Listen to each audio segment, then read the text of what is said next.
frente agora tratando sobre as características qualitativas de melhoria. Nós paramos aqui na última aula, né? Falamos sobre as características qualitativas fundamentais e seus componentes. E agora falaremos objetivamente sobre características qualitativas de melhoria. Comparabilidade, capacidade de verificação, tempestividade e compreensibilidade. O que é comparabilidade? Comparabilidade é a qualidade que melhora a informação, pois se uma informação ela é capaz de ser comparada, maior condição de ser útil, de ser relevante para tomar decisão. Isso tem a ver com a questão de feedback e valor preditivo, como nós falamos nos aspectos de relevância. Quando eu falo de comparabilidade, eu falo sobre dois aspectos. Eu falo sobre os aspectos de comparar as demonstrações financeiras com as demonstrações financeiras de outras entidades, para de repente o investidor tomar a decisão se ele vai investir na empresa A ou na empresa B, e também fazer a comparação com informações emitidas pela mesma empresa em diversos períodos. Isso pode ter condição de verificar evolução da empresa de um período para outro. Ou seja, a informação que ela é comparável, ela se torna mais relevante porque dá mais condições da pessoa tomar a decisão investir em uma empresa em outra e também para ter feedback e fazer previsões em relação à própria empresa. Então, comparabilidade tem a ver com isso. A gente ressalta que a comparabilidade ela tem a ver com a consistência. Comparabilidade não é que tudo tem que ficar igualzinho. Comparabilidade, para a informação ela ser comparável, no mínimo ela precisa ter condições de avaliar as demonstrações e ver similaridades e diferenças na financeira e no desempenho daquela empresa ou com aquela empresa comparando com outras empresas do mesmo. Comparabilidade é ter essa capacidade, que antes da harmonização não tinha condições nenhuma de serem aplicadas, principalmente quando a gente analisava empresas de diferentes países. Consistência é diferente. O que é ser consistente? É você fazer sempre do mesmo jeito. Sempre utilizar os mesmos métodos de mensuração, sempre utilizar as mesmas bases de divulgação, sempre utilizar as mesmas contas, sempre utilizar os mesmos métodos, os mesmos formatos. Isso é consistência. É claro que a informação consistente ela é comparável, mas não necessariamente para você ter uma informação comparável, você necessita ser consistente. O que a gente quer dizer com isso? Significa que se eu adotei média móvel para estoques, a vida inteira eu vou ter que adotar média ponderada móvel, não posso mudar para PEPs, se isso melhorar a qualidade da informação? Não significa isso. Você vai mudar e vai dar condições do usuário da informação fazer a comparação com a aplicação da mensuração de estoques entre os diferentes métodos. Aí você utiliza notas explicativas para fazer essa transição. Mas não é uma camisa de força. Você sempre colocou a demonstração do resultado com aquelas linhas. Significa que a vida inteira você tem que divulgar com aquelas linhas? Não significa isso. Você tem que garantir comparabilidade. Você faz uma nota explicativa. No ano 1 eu aplicava a média ponderada móvel, no ano 2 eu aplico agora PEPs. Então no ano 2 você faz uma nota explicativa falando, olha, se no ano 2 o estoque estivesse, e o custo tivesse a média ponderada móvel, teria o valor tal. Agora o PEPs é o valor tal. Aí ele consegue comparar e ter feedback, fazer comparações do ano 1 e do ano 2, considerando a móvel.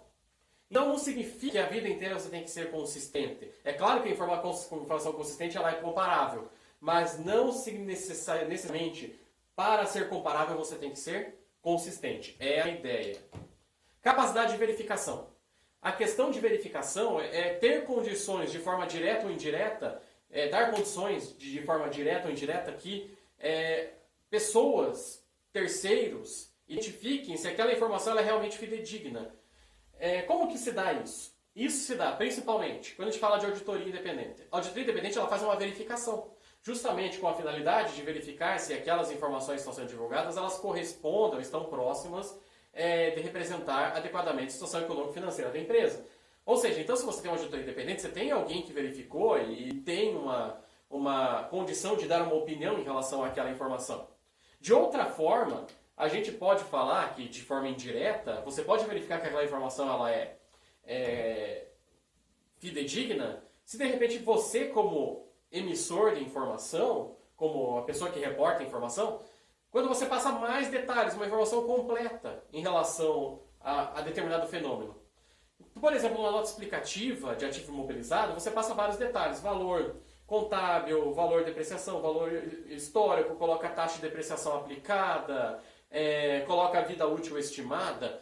Poxa, se a pessoa fazer uma conta com base naquelas informações colocadas, ela não vai chegar no valor 100%, mas ela vai verificar que realmente aquela informação, com base nos detalhes que você colocou em nota explicativa, elas realmente têm um lastro de realidade. Elas têm, elas estão próximas aí e dão confiabilidade que aquilo dá para ser considerado uma informação fidedigna. Ou seja, a capacidade de verificação que você dá para o usuário, seja tendo uma auditoria independente, seja passando os detalhes suficientes, uma informação completa o suficiente para o usuário, ele verificar aquela informação e ter uma maior condição de dar uma opinião que, poxa, aquele comportamento no ativo mobilizado, no estoque, ele faz sentido, significa que você está melhorando a fidedignidade da informação. Ou seja, quanto mais verificável a informação, quanto mais completa, quanto mais verificável, mais completa. Quanto mais completa, mais fidedigna. Exemplos de verificação direta e indireta vocês podem observar, né? Verificação direta seria a observação direta, por exemplo, o auditor independente vai lá e verifica a caixa, verifica estoques, faz o inventário. Verificação indireta, por exemplo, eu faço reconciliação do estoque, né? Por meio de aplicação dos mesmos métodos para verificar se chega num valor próximo ou igual. Tempestividade é informação a tempo. Informação a tempo. A informação, para ser útil, ela precisa chegar a tempo do cara tomar a decisão. O jornal velho não serve para nada. O que adianta você passar uma informação para o usuário um ano depois de ocorrer do fato? Você passar uma informação em 2019, sei lá, em 2021. A situação econômica da empresa já mudou totalmente. Aquela informação de 2019 não serve para nada. Portanto, quanto mais antiga a informação, menos útil ela é. Isso tem a ver com a questão de você fazer um trade-off entre informação 100% correta e informação relevante. Existe um trade-off. O que adianta você passar uma informação 100% correta, verificável, você contou todos os pegos, todas as porcas, todos os parafusos, você sabe que a informação está correta e ela é divulgada 2 anos depois? Será que não é melhor passar uma informação 95% correta e 5% de estimativas, mas passar tempo para o cara tomar a decisão? Uma informação que demora muito, por mais que esteja 100% correta, ela se torna 0% útil. Uma informação que é passada a tempo, por mais que tenha graus de estimativas, ela vai ter mais condições de ser útil. Por isso a questão da tempestividade. Quanto mais tempestiva a informação, mais relevante ela se torna.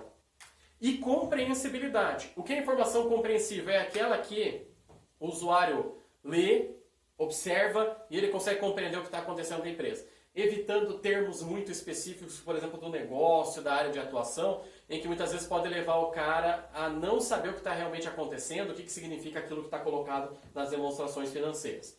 Alguns termos são muito complexos e precisam ser explicados, mas a gente tem que sempre lembrar o seguinte: a informação tem que ser compreensível para quem? Para quem? Quem são os principais usuários da informação contábil? Investidores por empréstimos e outros credores, investidores atuais em potencial, credores por empréstimos e outros credores. Esses caras eu tenho que presumir que não são qualquer pessoa. Eles são pessoas que conhecem da área de negócios, conhecem a linguagem básica da área de negócios. São pessoas que têm conhecimento suficiente, diligência suficiente para que alguns termos técnicos da área de negócios eles consigam compreender e tomar decisão. Não significa, portanto, para que a informação seja compreensível, você tem que explicar o que é um ativo, o que é um passivo, o que é patrimônio líquido, o que é receita, o que é despesa, o que é depreciação, o que é amortização, o que é impairment, o que é uma perda estimada. Você não precisa explicar isso, porque eu vou presumir que esses caras que eu estou buscando atingir, que são investidores atuais em potencial, credores por empréstimos de outros credores, que eles compreendam essas informações, essas linguagens utilizadas na área de negócio. Eu vou explicar aquilo que eu vou presumir que esses caras, por mais que sejam diligentes suficientemente e que conheçam, dominam a área de negócios, que talvez eles não conheçam algum termo, alguma situação específica daquela empresa. Portanto, para evitar que a tomada de decisão desses caras seja distorcida, aí eu explico. Mas não significa que eu tenho que ficar explicando o básico, o que é patrimônio líquido, o que é impairment, aquilo que está nas normas internacionais de contabilidade, no CPCs. Isso não precisa explicar, senão você vai estar enchendo linguiça. Relatórios financeiros, aqui está colocado, são voltados para essas pessoas que compreendem a linguagem da área de negócios e as revisam de modo diligente. Muitas vezes esses caras eles demandam informações sobre alguns termos técnicos, sobre, de repente, alguma situação específica da área de agronegócio, da área de biotecnologia, e eles não compreendem totalmente. Ele trabalha em banco, por exemplo. é de uma empresa de investimentos. Ele não vai compreender todos os aspectos específicos de cada negócio, então você vai precisar explicar essa questão específica, mas não vai explicar para o cara o que é um ativo, o que é um passivo, o que é uma receita, o que é uma despesa, né? Isso é básico e eu vou compreender que isso é básico e essas pessoas vão entender. Muito bem, então essa é a ideia em relação às características qualitativas de melhoria. Então fechamos aqui primeiro pela nossa parte de características qualitativas fundamentais e de melhoria. Vamos seguindo com alguns aspectos específicos. Até lá!